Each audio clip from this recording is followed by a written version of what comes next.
고린도전서 11장 2절에서 16절까지의 말씀입니다. 함께 읽도록 하겠습니다.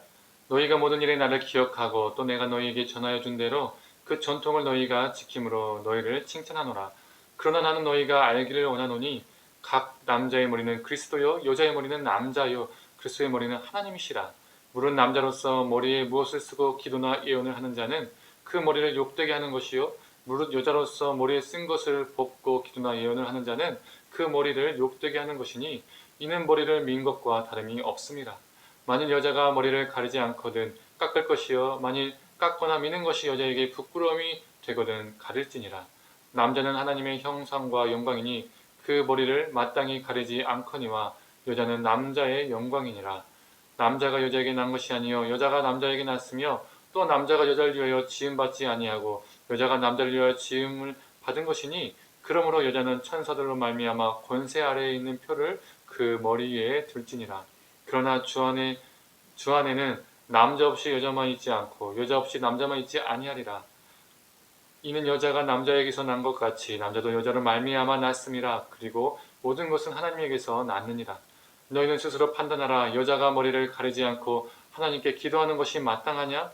만일 남자에게 긴 머리가 있으면 자기에게 부끄러움이 되는 것을 본성이 너희에게 가르치지 아니하냐? 만일 여자가 긴 머리가 있으면 자기에게 영광이 되나니 긴 머리는 가리는 것을 대신하여 주셨기 때문이라. 논쟁하려는 생각을 가진 자가 있을지라도 우리에게 하나님의 모든 교회에는 이런 관례가 없느니라.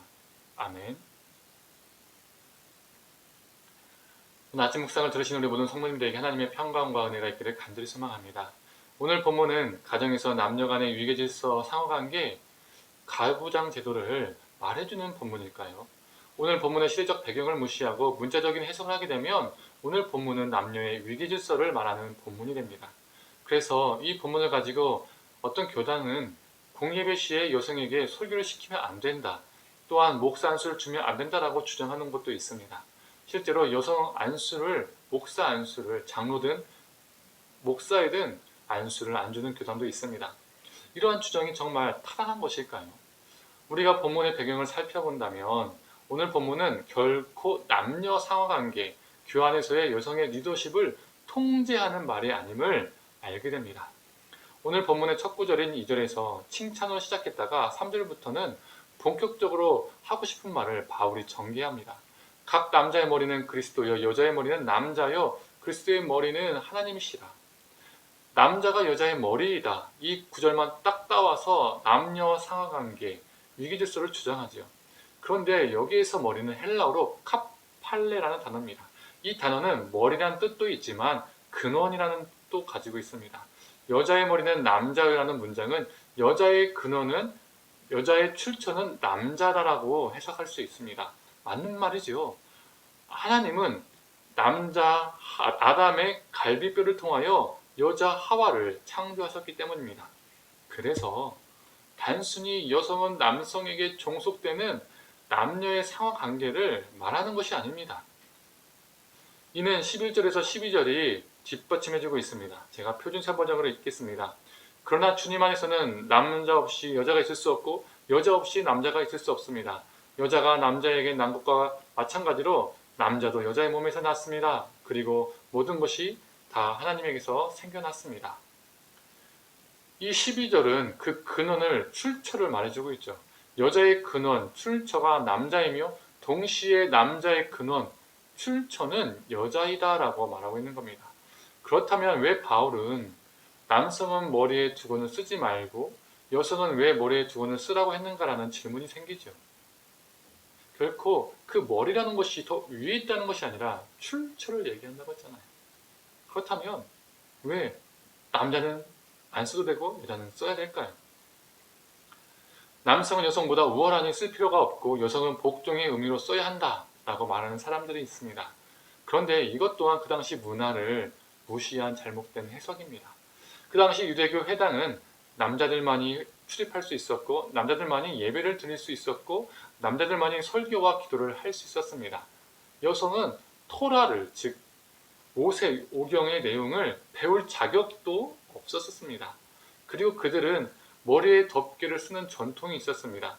그 전통은 지금까지 이어져서 어떻습니까? 남성 유대인들이 머리에 뭔가를 쓰고 있죠. 그런데 예수 그리스도의 죽음과 부활 사건으로 인하여 그리스도인은 유대교로부터 분리되기 시작했죠. 그렇다면 유대교 전통을 지킬 필요가 있을까요? 아니면 없을까요? 필요가 없지요.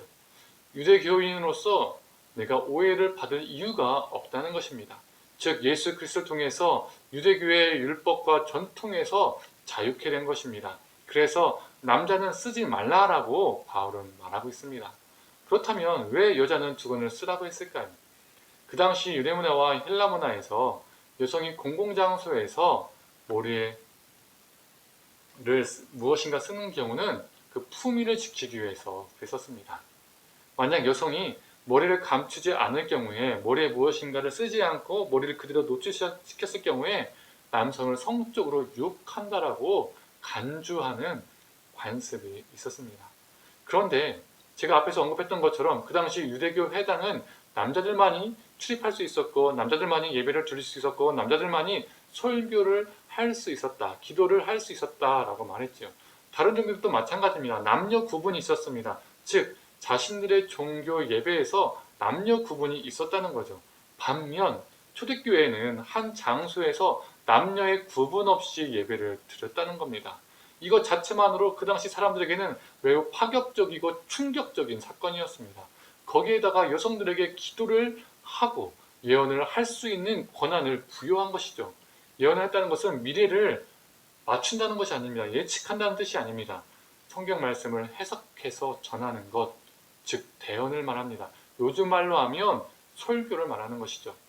이는 초대교회가 그 당시에 있을 수도 없는, 생겨서는 안 되는 여성에게 대표 기도와 설교권을 허락해 줬다는 겁니다. 그 당시 가치관과 문화에서는 충격에 충격을 더하는 사건이었던 것이죠. 이처럼 고린도 교회에서 남녀가 함께 예배하고 여자들도 활발하게 기도와 설교를 하게 된 것입니다. 초대교회는 남녀의 동등됨이 있었습니다.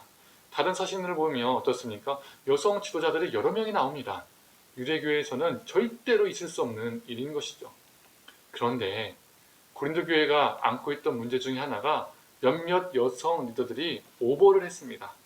여성을 공적 예배에 참석하지 못하는 이 시대 속에서 여성에게 어떤 발언권도 주지 않았던 그 문화 속에서 바울이 남녀 평등을 부여하고 함께 예배 드릴 수 있게 하고 평등을 줌으로써 함께 예배 드릴 수 있게 하고 기도와 설교권을 여성에게 허용하니 어떤 몇몇 여성들은 그 억압되게 했던 것이 묶였던 것이 갑자기 한순간에 빵 터졌던 것 같습니다.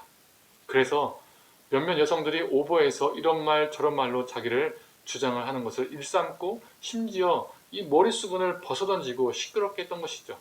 공동체와 공동체의 예배 분위기가 아주 흐트러졌다는 것입니다. 어지럽게 된 것이죠. 사람의 주장이 절제 없이 나오게 된 것입니다. 이 억눌던 것이 팡 터져서 그랬던 것 같습니다. 앞에서 언급했던 것처럼 그 당시 문화는 여성의 두건을 푸는 것을 어떻게 봐왔다고 했죠? 성적 유혹이라고 여겨지는 문화였습니다. 거기에다가 고린도는 어떤 도시였습니까? 성적으로 문란한 도시였죠. 그 신전에서 공창제도가 있어서 남성과 여성이 성행위를 함으로써 어떻습니까? 자신의 그 신에게 영광을 돌린다, 예배한다라고 생각했습니다. 그런 상황에서, 그런 도시 속에서 머리를 가리고 있었던 여성들이 자신의 머리카락을 노출시킨다라고 한번 생각해 보았으면 좋겠습니다. 그 당시 문화에서는 상당한 성적 유혹과 자극이 되는 것입니다. 그래서 여성의 두건을 벗어 던지는 것이 고린도 교회 내부와 외부에서 문제가 될 수 있었던 것이죠. 앞에 나와 설교하는 여성이 그리고 기도하는 여성이 성적으로 유혹할 의도는 아니었겠지만 두건을 벗어 던짐으로써 교회 내부적으로는 청중은 시각적인 자극을 받을 수밖에 없는 겁니다. 그 당시 문화에서는 설교자가 절제되지 않은 복장을 입은 것이죠. 설교한다고, 기도한다고 빨개 벗고 올라온 것이나 마찬가지라는 겁니다. 또한 외부에서는 어떻게 비춰질 수 있습니까? 고린도 이방 신전에서는 앞에서 말했지만 공창 제도가 있어서 남녀가 종교 행위로 성관계를 가졌다 했지요. 그래서 머리카락을 노출시키고 예배를 드리는 행위가 외부인들이 보기에 딱 그런 모습으로 오해받기 쉬운 거죠. 어떤 누군가에게는 이방 신전과 비슷한 모습으로 착각을 불러일으킬 수 있습니다. 여성들이 두건을 벗고 남성을 유혹한다. 그리고 그런 예배를, 종교 행위를 하고 있다라고 보여줄 수 있었던 것입니다. 성적으로 문란한 집단으로 오해받기 딱 좋았던 것입니다. 즉 오늘 본문은 남자는 높고 여자는 낮다, 여성에게는 설교권, 목사 안수를 허락하면 안 된다 등의 남녀 불평등, 종속관계를 바울이 말하고 있는 본문이 절대 아닙니다. 오히려 바울은 11절에서 볼 수 있는 것처럼 주님 안에서 남녀 평등을 얘기하고 있습니다. 제가 11절 읽겠습니다. 그러나 주 안에는 남자 없이 여자만 있지 않고 여자 없이 남자만 있지 아니하니라. 그 당시 문화에서 잊을 수 없는 파격적이고 충격적인 남녀 평등. 즉 바울이 고린도 교회에서 여자들도 설교하고 공예배를 인도할 수 있다고 가르쳤기 때문에 교회가 그것을 실행하는 과정에서 야기될 수밖에 없었던 문제를 바울이 이 편지를 통해서 다루고 있는 것이며, 그것을 지혜롭게 풀어가기 위해서 이 혼란함 속에서 바른 질서를 잡기 위해서 이 글을 써내려간 것입니다. 만약 바울이 유대교와 다른 종교의 관습처럼 가르쳤다면 남성과 여성이 한 공간에서 예배하는 일도 없었을 것이고, 더욱이 여성의 기도를 인도하고 설교하는 일은 절대로 일어나지 않았을 겁니다. 오늘 본문은 그 당시 남녀의 동등됨을 거부하는 시대와 문화 속에서 주님 안에서 모두가 하나님을 천명하고 초대교회 공동체가 남녀의 동등됨을 실행하다 보니 생기는 문제를 다룬 것인데, 그리고 그 문제 속에서 바른 공동체의 질서를 잡기 위해서 써내려간 편지인데, 해석하기도 오늘날에는 문자적으로 해석해서 원래 뜻과 정반대로 해석되고 적용되고 있다는 것입니다. 사회에서 남성이 더 우월하고 여성은 하등하고, 가정에서 가부장제를 강화하고, 교회 안에서는 여성의 리더십을 억제하고 목사 안수권을 박탈하는 데 사용하고 있다는 것이죠. 하지만 하나님은 남자만은 자신의 형상대로 만든 것이 아닙니다. 창세기 1장 27절에는 이렇게 말하고 있죠.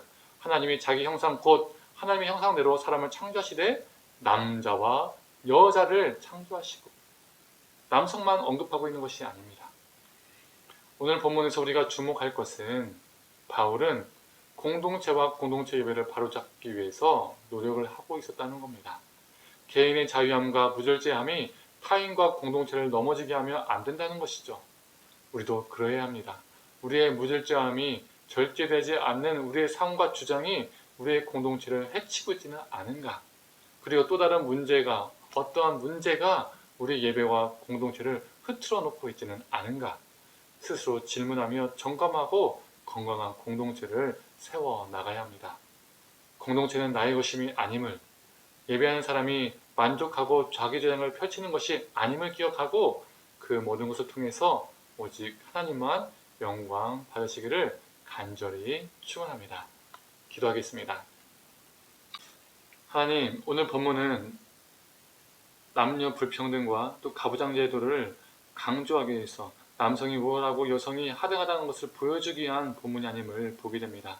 오히려 남녀가 불평등하고 남녀가 함께 예배 드릴 수 없었던 그 시대적인 사회 속에서 오히려 바울은 그 초대교회에 남녀가 함께 예배를 드리고 또 여성에게 설교권과 기도권을 허락해 주어서 하나님 남녀 평등의 그 삶을 천명했던 것을 보게 됩니다.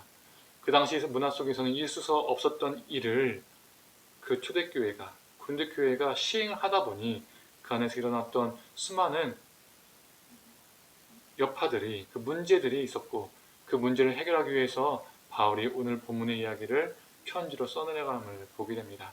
바울이 원했던 것은 그 사람의 문제로 인하여 공동체의 예배가 흐트러지고 무너지는 것을 염려했었습니다.